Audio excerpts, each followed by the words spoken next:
Bonjour les audacieux et bienvenue dans Expertise, l'émission pour créer, gérer et développer votre petite entreprise. La franchise est un secteur qui se porte bien. Alors peut-être que créer son entreprise dans un réseau de franchise peut être judicieux. Mais comment faire? Comment choisir son réseau de franchise? Ne paniquez pas, nous allons vous apporter des éléments de réponse en compagnie de notre invité Clément Collet, qui est développeur réseau au sein de l'Orange Bleu. Ce sont des salles de remise en forme partout en France et à bas prix. Bonjour. Bonjour. En fin d'émission, dans la rubrique Zoom, nous aurons le plaisir d'accueillir Bénédicte Sanson pour un message qui, à mon avis, mon petit doigt me dit, adressé aux jeunes entrepreneurs. Vous comprendrez pourquoi tout à l'heure. Mais retour à la franchise. Donc Clément, est-ce que vous pouvez tout d'abord nous expliquer comment un créateur d'entreprise doit choisir le secteur d'activité dans lequel il va intervenir, il va créer et dans quel réseau de franchise donc? Alors aujourd'hui, un créateur d'entreprise doit choisir son secteur d'activité d'abord en prenant en considération les éventuelles parts de marché qu'il reste à acquérir sur ce secteur. Si on se positionne sur un secteur qui est déjà saturé, vous comprendrez rapidement qu'il n'y a pas réellement d'intérêt. Et deuxièmement, il faut aussi s'intéresser à un secteur d'activité avec lequel on a une affinité. Aujourd'hui, on peut difficilement travailler dans un secteur d'activité qui ne nous plaît pas. C'est-à-dire que si je veux intégrer un réseau de franchise consacré au sport, il vaut mieux être soi-même sportif ou intéressé par cette discipline. Alors aujourd'hui, on a beaucoup, nous, dans notre réseau, des investisseurs qui ne sont pas issus du milieu du fitness, mais qui effectivement ont une affinité avec le fitness parce qu'ils ont été eux-mêmes pratiquants dans une salle de fitness ou bien qui trouvent ce concept plutôt fun, loisir et qui s'y plaisent. Aujourd'hui, c'est compliqué d'être bon dans quelque chose si on n'aime pas ce que l'on fait. Donc j'ai choisi mon secteur d'activité, je vais me lancer en franchise. Comment après, parce qu'on est sur des secteurs qui sont concurrentiels, souvent il y a plusieurs enseignes, comment je vais choisir mon réseau de franchise? Alors choisir son réseau de franchise, ça passe par plusieurs choses. Déjà, il faut regarder l'ancienneté du réseau. Aujourd'hui, voir si c'est un réseau qui est jeune ou si c'est un réseau qui a déjà de l'expérience avec un modèle économique qui est éprouvé. Et donc il vaut mieux aller dans un réseau mature plutôt qu'un jeune réseau?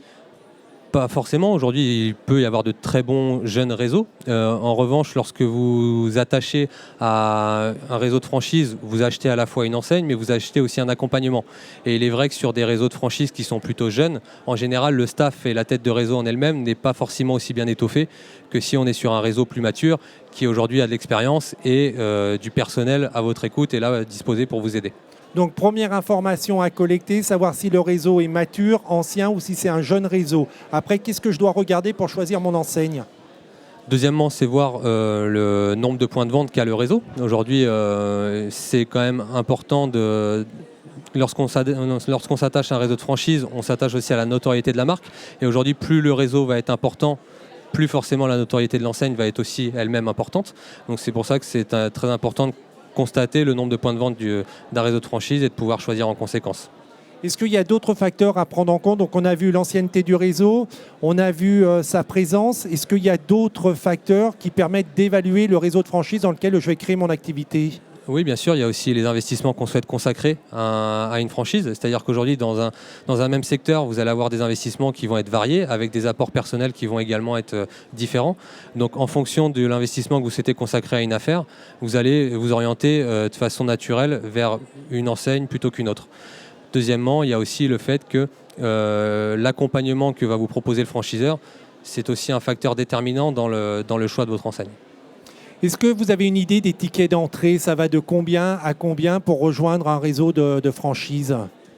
Alors, je parle pour notre activité, le fitness. Aujourd'hui, ça va de 10 000 € le ticket d'entrée à ce que nous, on peut proposer, c'est-à-dire 39 000 € comprenant toutes les formations et le droit d'entrée dans la marque. Voilà. Après, aujourd'hui, il faut savoir que lorsque vous achetez un droit d'entrée dans une enseigne, vous achetez effectivement, comme je le dis, le panneau, le fait de pouvoir s'afficher et de s'affilier à l'enseigne, mais aussi l'accompagnement. Comment on sait justement ce que peut et ce que doit nous apporter le franchiseur? Donc on a vu, là on est sur une fourchette entre 15 et 40 000 €. À ce prix-là, qu'est-ce que peut attendre, qu'est-ce que doit obtenir le franchisé? Aujourd'hui, le franchisé est en droit de demander un accompagnement permanent, c'est-à-dire qu'il peut aider pour une aide à la recherche de son implantation, une étude de marché qui peut être réalisée par le franchiseur, l'aide au financement, l'aide au recrutement du personnel, tout ce genre de choses normalement, et lorsque vous adhérez à un réseau de franchise, vous prenez l'enseigne, mais vous adhérez aussi au savoir-faire de l'enseigne. Et on doit vous apporter la réussite qui découle de ce savoir-faire. Et donc à ce prix-là, quand j'ai trouvé mon local, c'est la franchise qui va prendre en charge les prix d'aménagement du local ?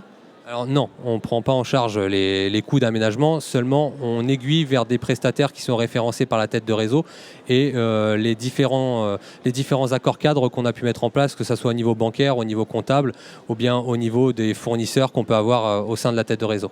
Sur le financement, vous l'avez effleuré rapidement. Est-ce que le franchiseur peut m'aider à obtenir des financements ? Est-ce qu'il a des entrées privilégiées auprès des établissements bancaires ? Est-ce que lui-même, en tant que franchiseur, il a un capital qu'il peut investir ? Est-ce que vous aidez les franchisés à financer la création de leur entreprise ? Alors oui, effectivement, pour notre part, nous, on est affilié à un réseau de 5 banques au niveau national, c'est-à-dire qu'on a un accord cadre avec elles. C'est ce qu'on appelle le pôle franchise des banques aujourd'hui. Donc nous, lorsqu'on monte un dossier bancaire, que ce soit dans n'importe quelle ville de France, nous distribuons directement le dossier bancaire à Paris au pôle franchise pour une première validation. Derrière, nous avons aussi un partenariat avec la BPI, qui est la Banque publique d'investissement, pour le cautionnement d'État du projet. Ce qu'il faut savoir, c'est qu'il y a aussi certaines enseignes, certaines franchises qui investissent au capital avec les porteurs de projets. Voilà, ça dépend à chaque fois du montage que le franchiseur souhaite mettre en place avec son franchisé. Que doit faire le franchisé auprès des autres franchisés pour tester la future franchise qu'il va prendre, pour collecter des informations pertinentes avant de se lancer ? Si on prend votre réseau, je veux me lancer et créer une antenne l'Orange Bleu, je vais voir d'autres franchisés de l'Orange Bleu, sur quoi je vais les titiller pour savoir si c'est une bonne enseigne ? Alors, surtout, ce qu'il faut bien vérifier lorsque vous vous adressez à d'autres franchisés, c'est surtout en termes d'accompagnement, est-ce que c'est cohérent par rapport à ce que le développeur, lors d'un premier rendez-vous, vous a présenté. Aujourd'hui, c'est surtout là-dessus qu'il faut être vigilant, puisqu'aujourd'hui, le concept, généralement, les gens le connaissent. Maintenant, en termes d'accompagnement, il faut vérifier que ça soit bien cohérent avec ce que vous a dit le développeur sur un premier rendez-vous et que ce que vous achetez est réellement quelque chose de palpable. Est-ce que ça peut aller jusqu'à demander un bilan, dans les grandes lignes, un bilan financier à un franchisé sur le terrain pour voir quelle est son activité réelle ? Bien sûr, alors même nous, sur un premier rendez-vous, on propose à la fois de les orienter vers des franchisés du réseau, mais également on propose de remettre en main propre des bilans de sociétés déjà existantes, des business plans aussi de dossiers qu'on a présentés en banque dernièrement pour montrer un petit peu entre le prévisionnel et la réalité quels sont les faits. Et il est tout à fait possible de demander à d'autres franchisés des bilans. Après, à eux de voir s'ils souhaitent être transparents avec les candidats à l'enseigne. Est-ce que vous auriez une dernière recommandation pour tous les téléspectateurs et internautes qui nous regardent et qui voudraient se lancer et qui voudraient choisir la franchise pour créer leur activité ? Alors, l'intérêt de la franchise, c'est que ça vous permet d'éviter toutes les erreurs que vous pourriez faire en indépendant, c'est-à-dire investir trop dans du matériel alors que ce n'est pas nécessaire, faire une campagne communication qui serait mal gérée ou bien trop importante par rapport à la zone de chalandise que vous souhaitez cibler. En revanche, il ne faut pas considérer la franchise comme la solution miracle pour réussir dans l'entrepreneuriat.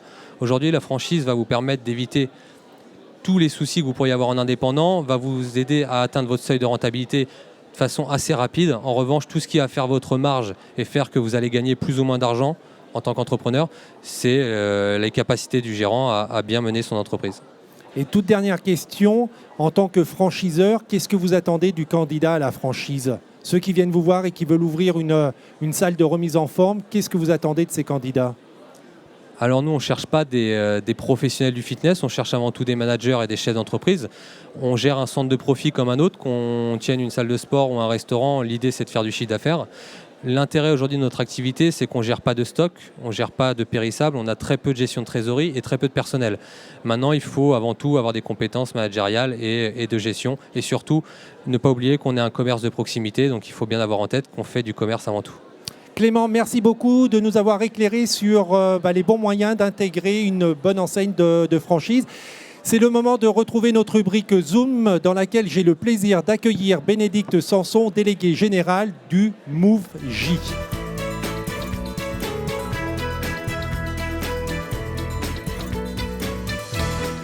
Bénédicte, bonjour. Bonjour Jérôme. Je disais dans le sommaire que mon petit doigt me laissait soupçonner que vous souhaitiez vous entretenir et vous adresser aux jeunes entrepreneurs. Alors, votre petit doigt est très bien informé, Jérôme. Effectivement, nous nous adressons aux jeunes qui ont entre 18 et 30 ans et qui ont créé leur entreprise sur le territoire français. Et que souhaitez-vous dire à ces jeunes de 18 à 30 ans qui ont créé leur entreprise? Ce qui nous paraît particulièrement important, c'est que le métier d'entrepreneur est un métier difficile. Il y a les seuls. C'est peut-être augmenter les risques de ne pas y arriver. Donc, travaillez sur vous-même, apprenez à vous développer personnellement pour développer la croissance de votre entreprise. Donc le premier conseil, c'est se faire accompagner. C'est un conseil qui est donné régulièrement, mais qu'il est important de répéter. Est-ce que, évidemment, il y a des structures qui font de l'accompagnement et plus particulièrement l'accompagnement de jeunes entrepreneurs de 18 à 30 ans? Effectivement, il y en a une dont je vais vous parler aujourd'hui puisque je la connais bien. Donc, le MoveJ accompagne les jeunes au travers d'un programme de mentorat. Donc, le mentorat, effectivement, a pour objectif de développer personnellement le jeune entrepreneur et d'accompagner la croissance de son entreprise. Alors, qu'est-ce que c'est que le mentorat? On va chercher un entrepreneur expérimenté qui est bénévole, qui n'a pas d'intérêt financier dans l'entreprise et qui, pendant une année complète, va accompagner le jeune pour l'aider à grandir dans sa posture d'entrepreneur, dans son savoir-être entrepreneurial. Et comment? Par du partage d'expérience, par du questionnement. Jamais de conseils, il ouvre le champ des possibles et il l'aide à se poser les bonnes questions. Pourquoi le développement personnel de l'entrepreneur prend une place aussi importante aujourd'hui? Vous êtes en permanence soumis à des chauds froids, à des décisions à prendre, à des attaques du marché qui peuvent vraiment vous déstabiliser dans ce que vous êtes à titre personnel. Donc travailler sur son développement personnel, c'est s'armer pour prendre de la distance vis-à-vis de son entreprise et pouvoir en faire quelque chose d'extérieur à soi, mais quelque chose d'extérieur à soi auquel on tient vraiment et pour lequel on va apporter tous ses soins. Donc ne pas se sentir attaqué en tant qu'être humain quand l'entreprise passe une période difficile, mais se voir challenger pour pouvoir surmonter les difficultés. Et en quoi le mentorat, l'accompagnement de façon plus large, peut aider un jeune entrepreneur à développer sa croissance?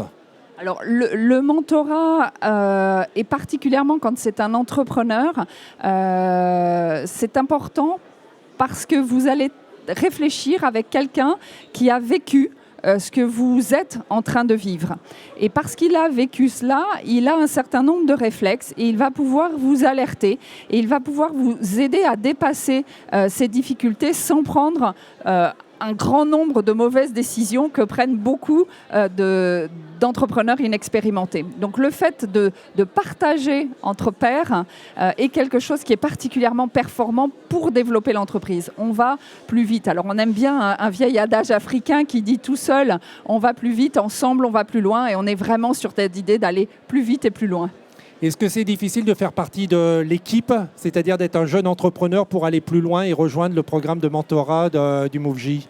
C'est assez simple. Il suffit d'avoir créé son entreprise, d'avoir entre 18 et 30 ans, de l'avoir créé sur le territoire français et d'avoir envie de se développer. Ensuite, vous avez un dossier de candidature et c'est vrai que dans ce dossier, on va autant insister sur votre projet d'entreprise que sur votre personnalité en tant qu'entrepreneur, les valeurs, ce que vous avez envie de changer dans le monde en créant votre entreprise. Donc, comment vous innovez, en bref. Merci beaucoup. Et parce qu'on n'aura pas tout dit, on peut avoir plus d'informations sur le site internet du MoveJ dont l'adresse est www.moovje.fr. Merci beaucoup. On se retrouve très prochainement, chers audacieux, chers entrepreneurs, chers indépendants, pour une nouvelle émission Expertise dont le but est, je vous le rappelle, créer, gérer et développer votre petite entreprise. Au revoir.